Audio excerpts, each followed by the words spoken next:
आज के इस वीडियो में कक्षा 10 के प्रश्नावली 3.6 के पहले का छठा नंबर क्वेश्चन देखेंगे। क्वेश्चन में दिया है निम्न समीकरणों के युग्मों को रैखिक समीकरणों के युग्म में बदल करके हल कीजिए। पहला समीकरण दिया हुआ है 6x + 3y = 6xy। दूसरा समीकरण दिया हुआ है 2x + 4y = 5xy। देखिए ये अभी रैखिक रूप में है परंतु रैखिक समीकरण के रूप में नहीं है। देखिए रैखिक समीकरण में बराबर के इस तरफ अचर पद होता है, तो ये अभी अचर पद नहीं है, ये है 6xy। इसको अचर पद बनाने के लिए यदि xy को हटा दे तो ये अचर पद हो जाएगा। तो xy बराबर के इस तरफ है गुना में, इसको बराबर के इस तरफ लाएंगे तो हो जाएगा भाग में। तो अब ये हो जाएगा 6x + 3y / xy बराबर इस तरफ बच जाएगा 6, तो 6 लिख देंगे। देखिए ये आ गया 6x + 3y / xy। तो 6x के हर में xy है और 3y के हर में भी xy है, तो अब इसको अलग अलग करके लिख देंगे।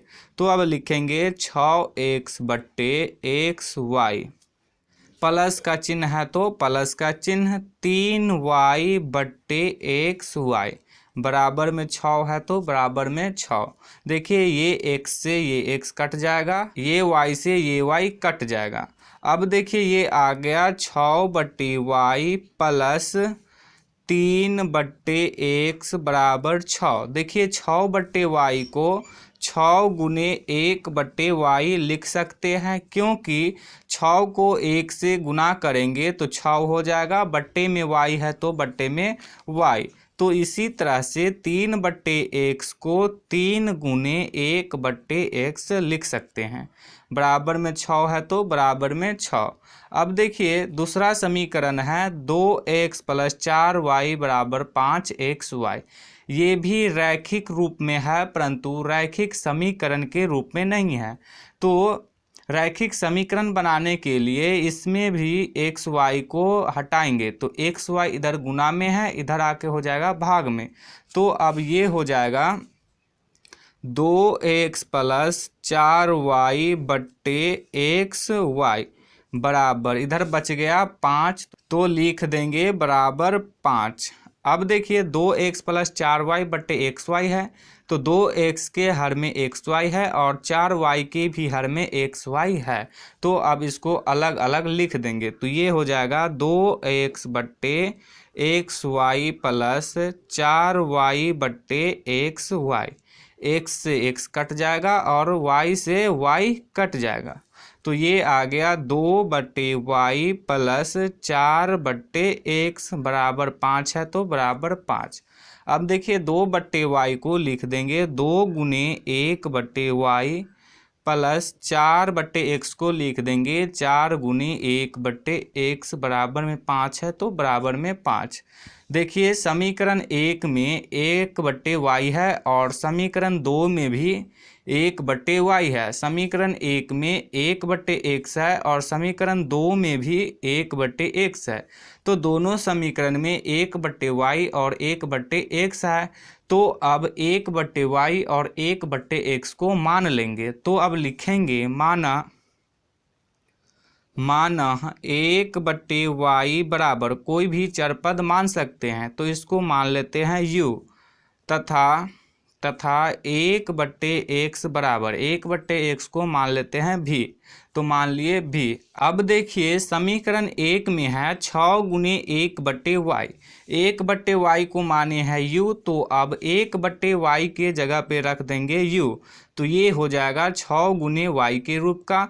तो अब 6 को u से गुना करेंगे तो हो जाएगा 6u। तो अब 6 × 1/y के जगह पे लिख देंगे 6u।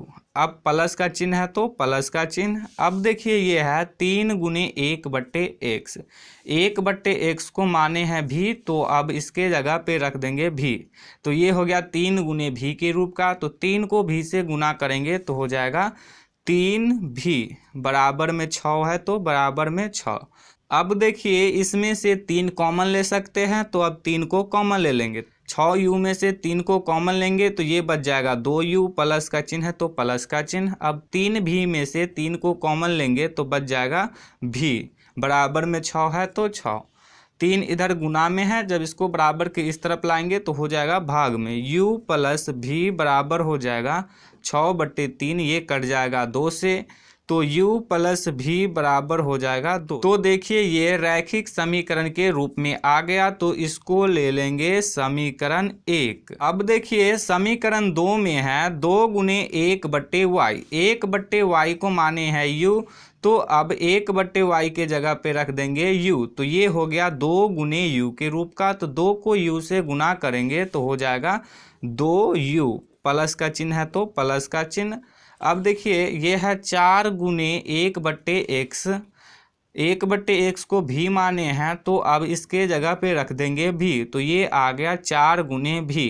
4 को भी से गुना करेंगे तो हो जाएगा 4v, तो अब 4 गुने 1/x के जगह पे लिख देंगे 4v, तो लिख दिए 4v, बराबर में 5 है तो बराबर में 5। देखिए ये भी रैखिक समीकरण के रूप में आ गया, तो इसको ले लेंगे समीकरण 2। अब इन समीकरणों को आप किसी भी विधि से हल कर सकते हैं, तो चलिए हम इसको विलोपन विधि से हल करते हैं। तो इसके लिए अब लिखेंगे समीकरण 1 एवं समीकरण 2 से। समीकरण 1 है 2u प्लस v बराबर 2, और समीकरण 2 है 2u प्लस 4v बराबर 5।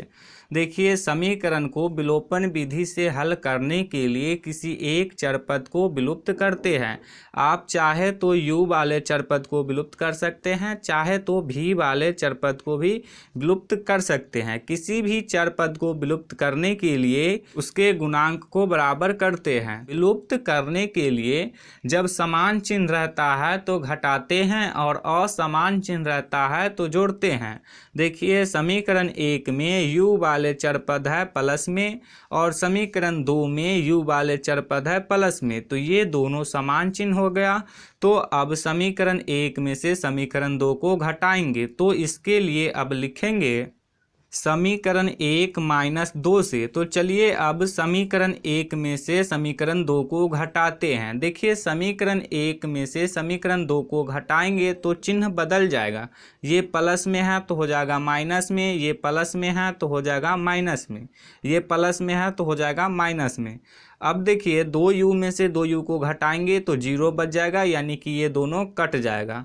अब v में से 4v को घटाएंगे तो हो जाएगा -3v बराबर 2 में से 5 को घटाएंगे तो ये आ जाएगा -3, माइनस में माइनस कैंसिल हो जाएगा, v बराबर हो जाएगा 3/3, ये कट जाएगा 3 एकम 3। अब v के मान को समीकरण 1 में भी रख सकते हैं और समीकरण 2 में भी रख सकते हैं, जिससे कि u का मान निकल जाएगा। तो चलिए अब v के मान को समीकरण 1 में रखते हैं, तो इसके लिए अब लिखेंगे v का मान समीकरण 1 में रखने पर, समीकरण 1 है 2u प्लस v बराबर 2। अब v के जगह पे v का मान रखेंगे तो ये हो जाएगा 2u प्लस v का मान है 1, तो v के जगह पे रख देंगे 1, बराबर में 2 है तो 2u बराबर हो जाएगा 1, बराबर के इस तरफ प्लस में, इस तरफ आएगा तो हो जाएगा माइनस में, तो 2 माइनस 1, 2u बराबर 2 में से 1 को घटाएंगे तो हो जाएगा 1,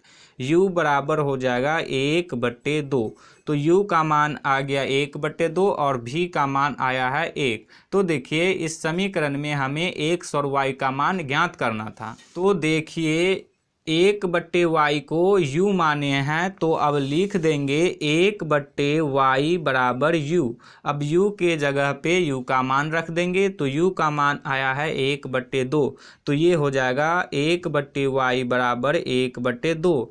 अब इसको तिर्यक गुना करेंगे, तो y को 1 से गुना करेंगे तो हो जाएगा y बराबर 1 को 2 से गुना करेंगे तो हो जाएगा 2, y का मान आ गया 2। अब देखिए 1/x को भी माने हैं, तो अब लिख देंगे 1/x बराबर v। अब v के जगह पे v का मान रख देंगे, तो v का मान है 1, तो अब ये हो जाएगा 1/x बराबर 1, 1 के हर में कुछ नहीं है तो 1 ले लेंगे। अब इसको तिर्यक गुना करेंगे तो x को 1 से गुना करेंगे तो हो जाएगा x बराबर 1 को 1 से गुना करेंगे तो हो जाएगा 1। तो देखिए x का मान आ गया 1 और y का मान आया है 2, तो यही हो जाएगा इसका आंसर।